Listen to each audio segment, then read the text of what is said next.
General Assembly on Wednesday, a total of 184 countries voted in favor of a resolution to demand the end of the U.S. economic blockade on Cuba for the 29th year in a row, with the United States and Israel voting against. And after the meeting ended, Cuban Foreign Minister Bruno Rodríguez had an exclusive interview with our special reporter in New York City, Aissa García, and said that the blockade was a massive, flagrant, and unacceptable violation of the human rights of the Cuban people. How are you? As you already know, 184 countries voted for Cuba, leaving the United States alone with its policy of blockading the island. 60 years of the embargo, and here we are, to have a conversation with the Foreign Minister of Cuba, Bruno Rodríguez, who came to the United Nations headquarters once again. For the 29th time, Cuba says no to the embargo. And 184 countries have her back. Were you expecting this overwhelming majority, Foreign Minister? Yes, an overwhelming majority, without a doubt.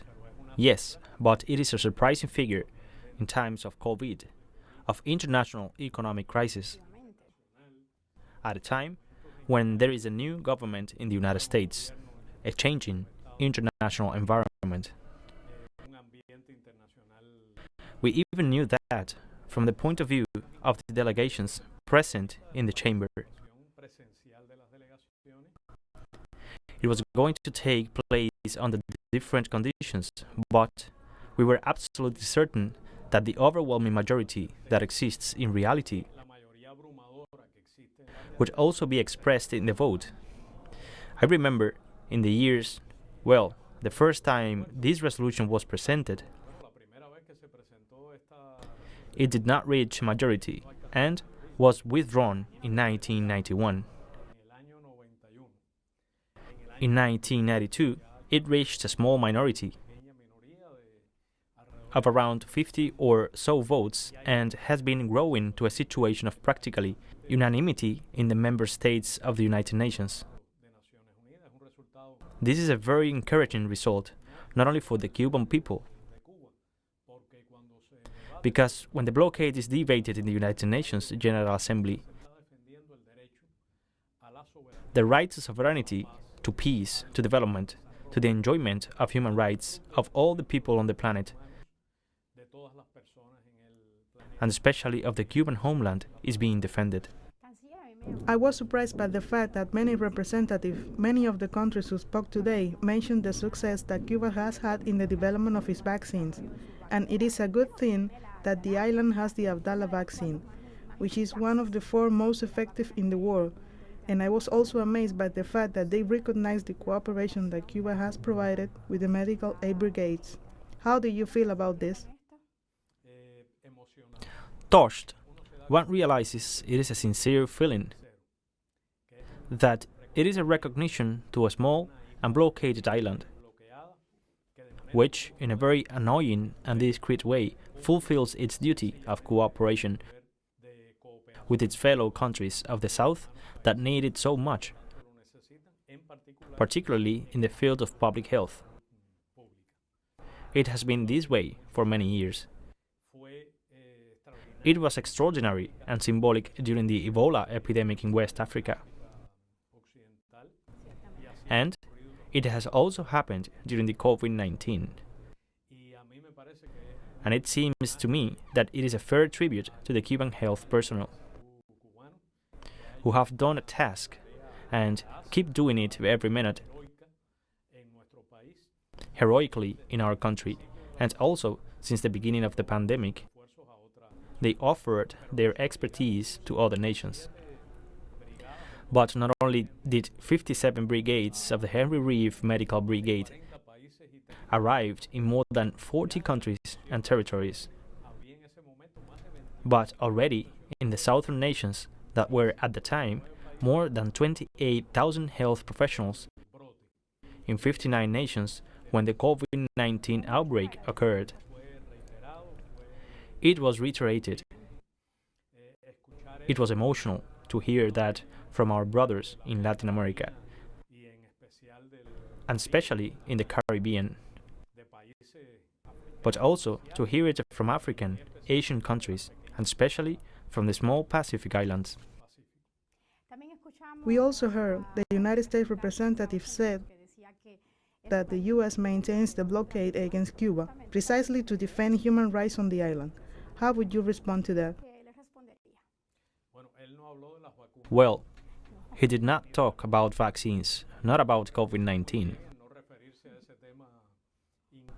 And I think he did very well in not referring to that uncomfortable topic for his country.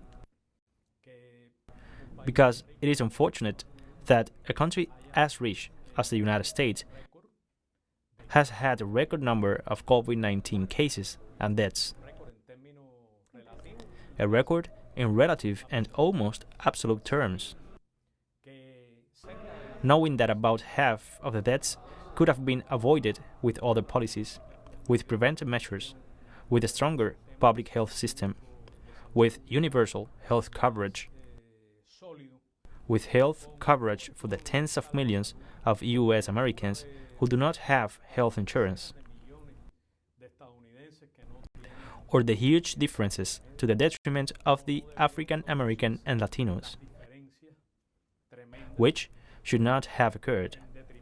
The minorities who have the biggest infection and death rates within the general population of the United States. And well, close to the voting, we heard the excellent news of the high efficacy of Abdala and Soberana O2 vaccines. And well, that is why the delegations expressed themselves the way they did. The United States speech seemed boring to me. It is a traditional speech. It is true that, as I have heard many of those speeches in person, I am grateful that it was brief. But there is no doubt that it departs from the truth. Because, in the first place, if the United States government really had any interest in the human rights situation of Cubans, the first thing it could do is to lift the blockade, which is an obvious, massive, flagrant, systematic violation of the human rights of every Cuban,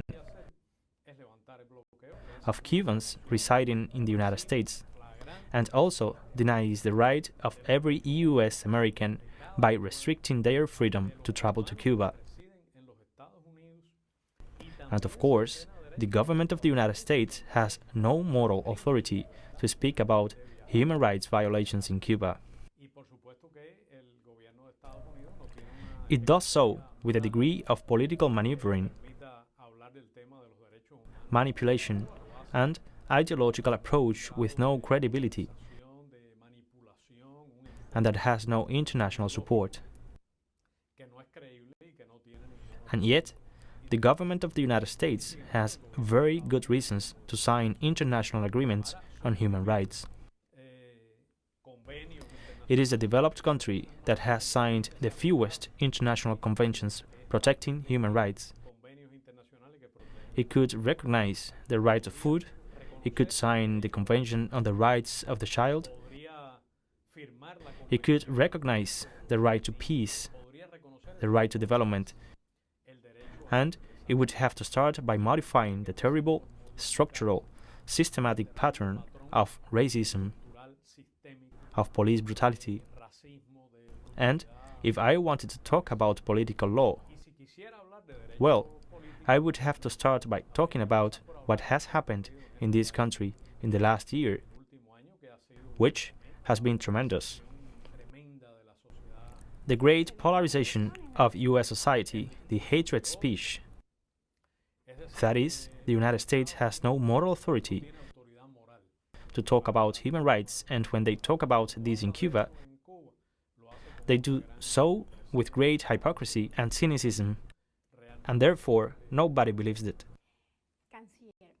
Speaking about the United States government, the 243 coercive measures imposed by former President Donald Trump, who lost the presidential elections in last November, are still in force. But current President Joe Biden, who won those elections, he keeps these measures. What do you think is happening? Biden promised to do things differently.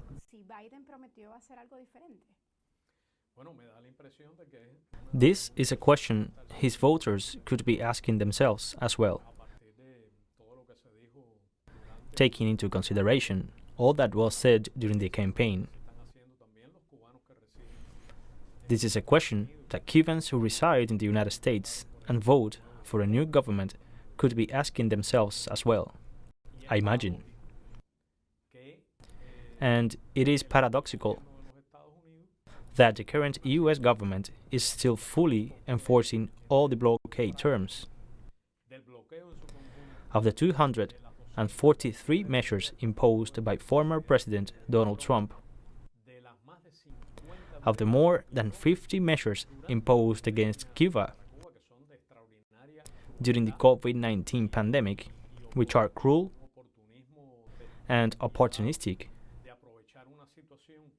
a merciless opportunism that prey on a pandemic and an international economic crisis to impose a policy of maximum pressure.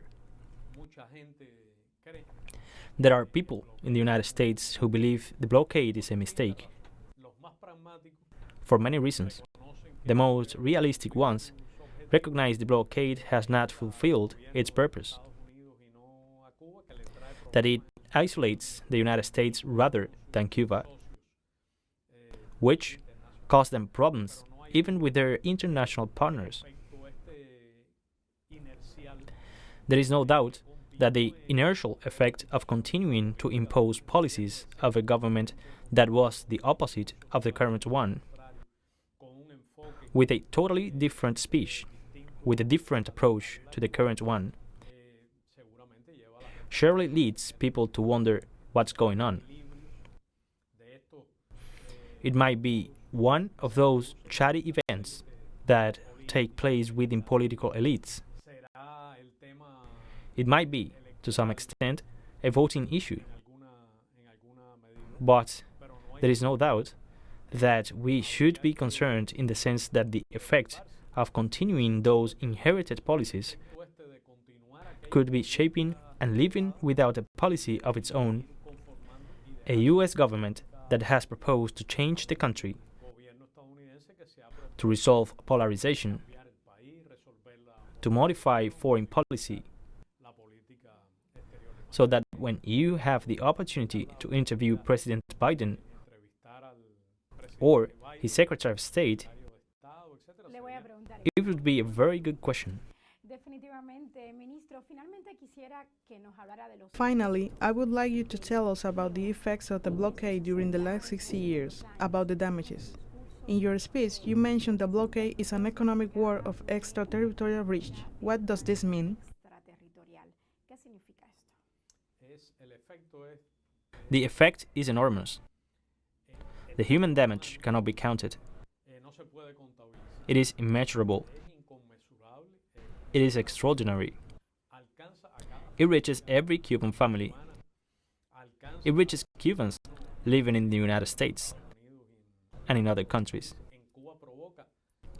In Cuba, it causes shortages, deprivation, suffering, anxiety. It affects all aspects of life, health, education, food. In other words, it is a fact that it is omnipresent in the lives of the Cubans already for several generations. But the cruelest of all has been the tightening of the blockade in the year 2019 and 2020, which continues until now, destined precisely to take advantage of the terrible circumstances that humanity is experiencing to try to wrest concessions from Cuba.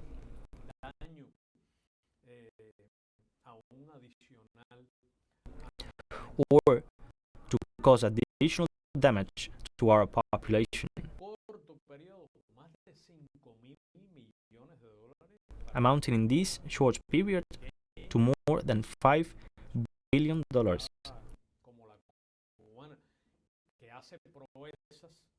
For a small and underdeveloped economy like ours, which makes feasts such as providing universal education, health, employment, social security, or progresses such as producing 5 vaccine candidates, to place 3 of them in health testings, with 4 million doses jabbed to more than 2 million Cubans, or to have 2 of them with tested efficacy. There is no doubt that behind all this there is an enormous effort. I mean, the fact that Swiss companies, because they were subsidiaries of US companies, they could not export medical ventilators to Cuba. It is an atrocity. Is this one of the extraterritorial effects of the embargo? The accumulated damages, $147 billion. That is an enormous figure for a country like Cuba. And the blockade is in no way, as mentioned by the delegate, Mr. Hunter, the United States delegate today in the General Assembly, a bilateral matter, or a decision by the United States to trade more or less with Cuba. The blockade, and anyone who has doubts, would find enough information on the Helms-Burton Act or the Torricelli Act. The blockade is aimed at third countries. It has an extraterritorial effect from which no one on this planet can escape. Because of the weight of the US economy, because of the weight of its financial and banking system. It deeply harms its own allies. It violates their sovereignty. It subjects them to the decisions of the US courts. It exports their national law. It imposes the application of national law in European countries. It is inconceivable.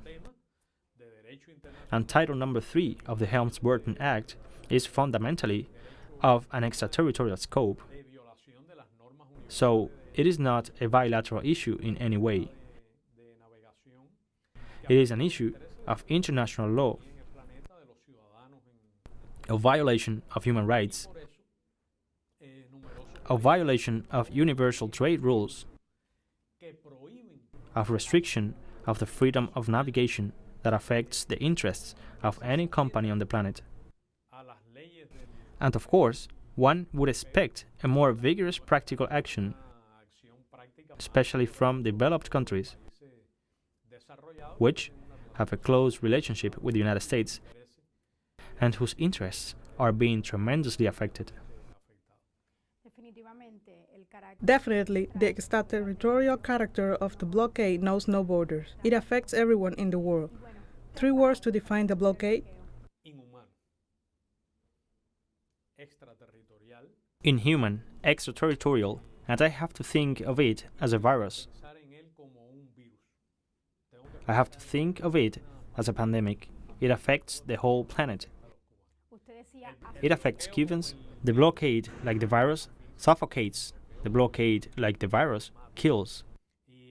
And I am sure that it will have to end because it is the will of the Cuban people, because it is the will of the international community, and because the majority of US citizens and the majority of Cubans residing in the United States want it to be lifted.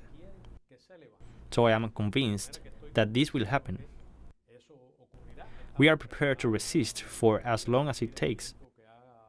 And not only resist, but also move forward and develop with or without the blockade. I will add a foreword, anachronistic, definitely. It was mentioned in the United Nations General Assembly by many countries who defended Cuba and supported your speech. It is anachronistic, but it was never fair, legitimate, or legal. It is true that it would not be a bad idea for those who want to asphyxiate Cuba to think about this, because the blockade has proven to achieve no results in 60 years, and whether that in itself is no reason enough to try different paths. It is food for thought. Let's hope that United States President Joe Biden listens to us. A president that defended the normalization of bilateral relations when he was vice president during Barack Obama's term. Now everything indicates that he is turning away from that path. Thank you, Foreign Minister, for your time. Many thanks to TeleSUR and you.